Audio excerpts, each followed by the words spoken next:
në qoftë se prokurori ka thënë 45 vjet dhe gjykata merr një vendim të caktuar dhe nuk i nxjerr të pafajshëm, nuk i liron në sallën e gjyqit, atëherë automatikisht për çfarë do lloj pretendimi pala mbrojtëse duhet përgatitet për të kërkuar shkallën e dytë dhe në shkallën e dytë duhet të bëhet përpjekja maksimale pastaj duke shfrytzuar të gjitha hapësirat ligjore, pse jo dhe politike dhe diplomatike, sepse në fundit kjo është një çështje që implikon edhe interesat e Kosovës, interesat e partnerëve.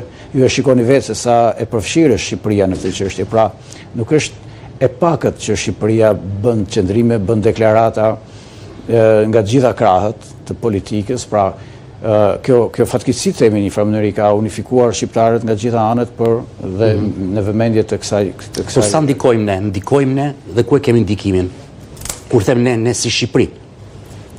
Mendoj që kemi mundësi shumë për të ndikuar, por do doja që të kishim më pak protagonizëm publik dhe më pak vënie në siklet, themi, ose në atakim publik të institucioneve të Hagës.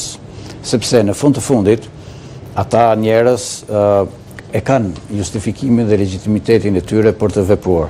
Ne nuk pajtohemi me kërkesat e tyre, me akuzën, por në anën tjetër nëse opinioni ndërkombëtar shikon që ne i etiketojmë me një retorik shumë të izoluar, shumë primitive në fakt. Nuk mund të përdorim atë gjuhën ndaj prokurorëve, gjyqtarëve kështu me radhë, kur nuk na pëlqen. Prandaj duhet që Shqipëria të flasim më pak, ndoshta të punojmë më shumë, kemi shumë kanale të komunikimit, kemi një diplomaci shumë aktive që mund të shfrytëzojmë, kemi miq të Shqipërisë që mund të shfrytëzojmë, kemi ekspertë shumë të mirë dhe pse jo, Shqipëria mund të investohet bashkë me Kosovën që të gjej realisht prokurorët, avokatë dhe njerëz me ndikim në gjykatën e Hagës, pra sidomos për shkallën e dytë.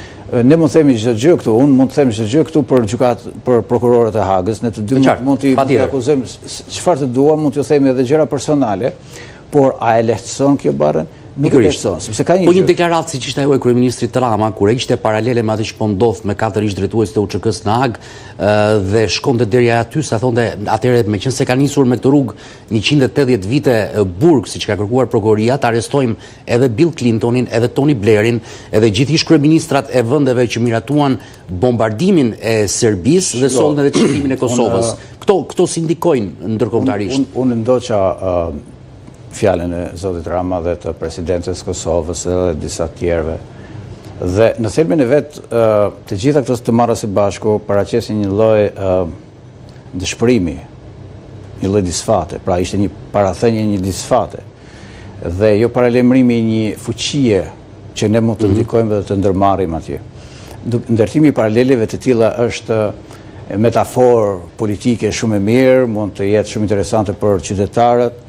Edhe ajo që përmendi kryeministri që Vjosa Osmani ka rezistuar ndaj prokurorëve për të mos ju... Ato dhe kisha pyetje më vete, si do duk aty kur e tha kryeministri? Shumë e tepruar, unë mendoj që, shiko, nëse zoti Kurti e ka në planet e tij dhe shef si një mundësi për të dhënë një mandat të dytë Vjosa Osmani, do t'ja japi dhe pa treguar këtë lloj trimërirash, por si do që tjetë, domethënë, ne në mënyrë të përmbledhur do të them këtë që do të sillemi si shtetar të përgjegjshëm, sepse shpeshherë harrojmë që jemi një vend antar në NATO, jemi një vend që kemi nënshkruar në grupin e paqes, pra në bordin e paqes, jemi një vend që kemi marrë përsi për të luajmë një rol të rëndësishëm në rajonin e Ballkanit e kështu me radhë, pra ne nuk mund të përdorim, nuk duhet të përdorim një gjuhë të tillë.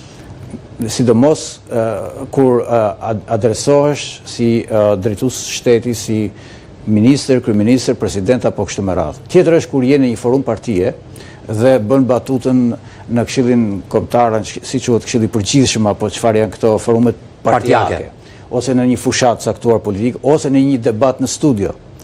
Por adresimet të kësaj natyre nuk ndikojnë për mirë, sepse ka një gjë, pandi. Ju e dini shumë mirë që gjykata e Hagës dhe kjo gjykatë speciale ka një trup shumë të madhe ekspertësh, punonjësish, edhe përkthyesish, edhe monitoruesish. Dhe çdo deklaratë që është bërë dhe bëhet, është monitoruar, është sevuar dhe është arkivuar në gjykatën e Hagës. Dhe unë nuk e di nëse ne i ndihmojmë ata atje duke goditur nga studiot tona, nga zyrat tona, ata që në një farë mënyrë kanë lapsin në dorë. Unë nuk them që të bëjmë i servil, as nuk them të ju nënshtrohemi, përderisa ne gjykojmë që kemi të kërkojmë të drejtën për 4 personalitetet që janë në Hagë. Por mendoj se shtetet të caktuara me vjetërsinë e shtetit tonë përdorin mekanizma të tjerë që janë shumë më efektiv, dhe unë e di dhe ju e dini shumë mirë që kryeministri ka një grup themi njerëzish ose në fushën e lobingjeve mund të konsiderohet një politikan i suksesshëm dhe mund të përdorë këto lobingje pikrisht për të ndikuar pa shumë zhurmë. Sa më shumë zhurmë që bëjmë ne, sa më shumë retorik, sepse kjo gjë është që nga viti që para 5 vitesh kur janë ndaluar, që kur ka shkuar Hashim Thaçi deri sot, ju mbani mend fjalimin e kryeministrit në Parlamentin e Shqipërisë. Ju mbani mend fjalimin e tij në Këshillin e Europës, po ashtu. Ju mbani mend edhe në raste të tjera.